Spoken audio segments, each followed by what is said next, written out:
let's get to it. Gluten-free diet myths. Myths number 1, okay, is that gluten-free diets cause malnutrition. Now, there's a nuance to this in this myth. So it's not really that gluten-free diets cause malnutrition.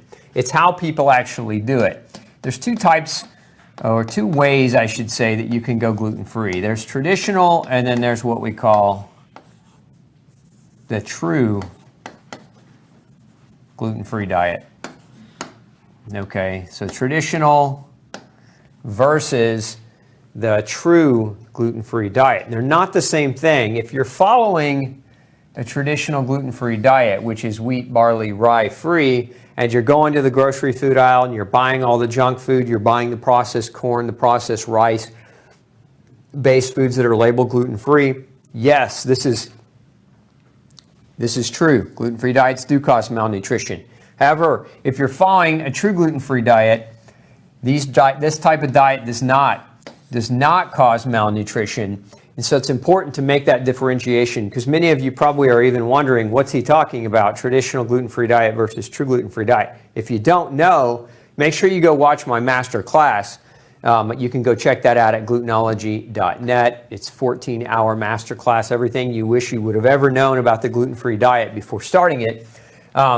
But true gluten-free diet does not cause malnutrition. Now, as far as nutritional status goes, I'm going to show you some research that was published. You can see down here, this was published in the journal Nutrients. It was a review on gluten-free diets, gaps and needs for a healthier diet. So here's what they found. At time of diagnosis, meaning when somebody's diagnosed with gluten sensitivity, these were the deficiencies that were common, according to this review, according to these reviewers. So iron deficiency. Let's change our color here. Okay, so iron deficiency, calcium, zinc, B12 and folate, vitamins A, D, E, and K. Those are your fat-soluble vitamins. They also found excess fat intake and secondary lactose intolerance. Now, if you don't know what that is, that means eating dairy causes gas, bloating, intestinal problems. This is caused, the secondary lactose intolerance is caused by gluten damaging the cells in the stomach, not in the stomach, in the GI tract, that produce the enzyme lactase that breaks down lactose. So that's why it's called secondary lactose intolerance, because it's caused by gluten-induced damage.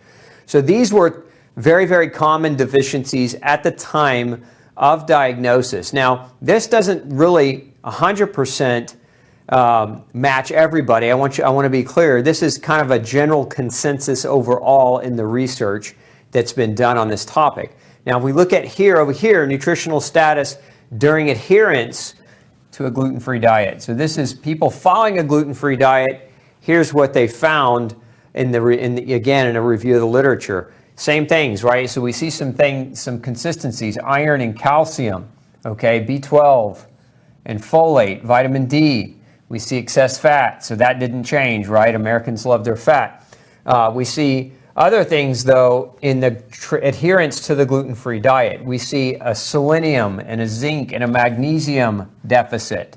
We see vitamin C, okay? We see excess sugar, and we see dietary fiber. That DF stands for fiber, being too low. So, okay, this is what's found when people aren't gluten-free.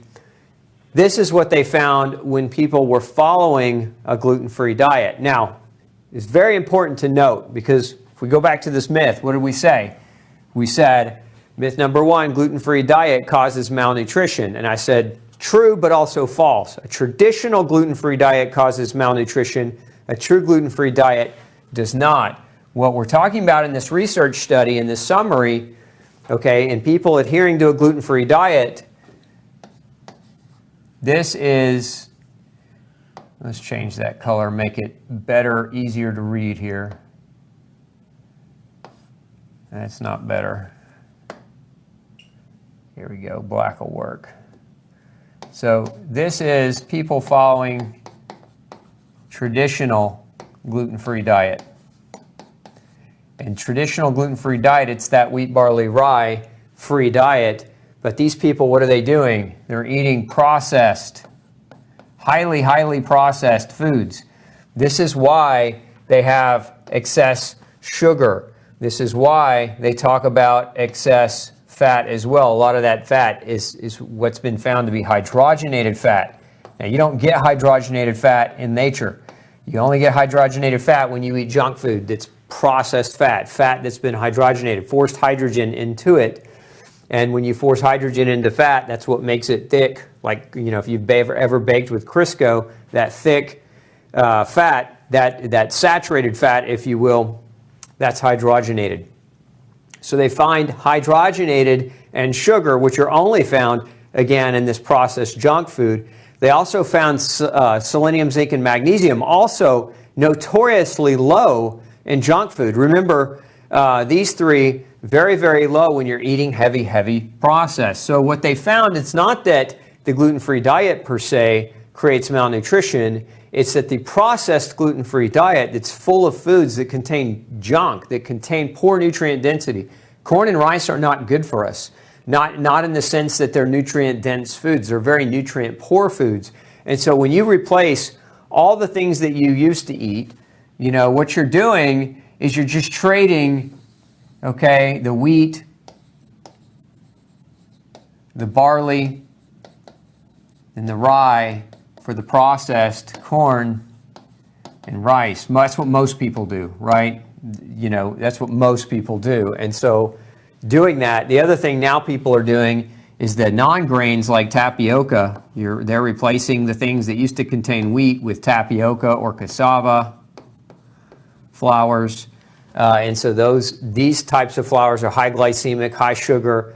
A lot of times they're mixed with fat. They're not super nutritionally dense. And so what you get is you get a poor nutritional density, right? The diet itself is so processed, there's not a lot of nutrients in it. And so you get nutritional deficit caused, again, not by a true gluten-free diet, but by a traditional, highly processed gluten-free diet. And so when a doctor says going gluten-free is dangerous, this is just basically what this is an admission, if you will, of that doctor's ignorance with not differentiating, because you can eat gluten-free, you can eat grain-free and have a very nutritionally dense diet, right? What are we talking about? Meats, vegetables, nuts, fruits, very, very nutritionally dense food. But if you travel to the gluten-free grocery store or the gluten-free food aisle in the grocery store and you just start picking up boxed garbage, then your diet is going to be poor. Now, that is not necessarily a gluten-free diet. That's a high-processed food diet that doesn't contain wheat, barley, and rye.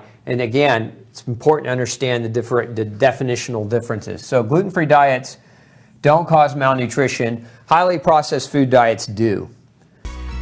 Hey, don't forget to check out the rest of the series right here. Make sure you hit subscribe below.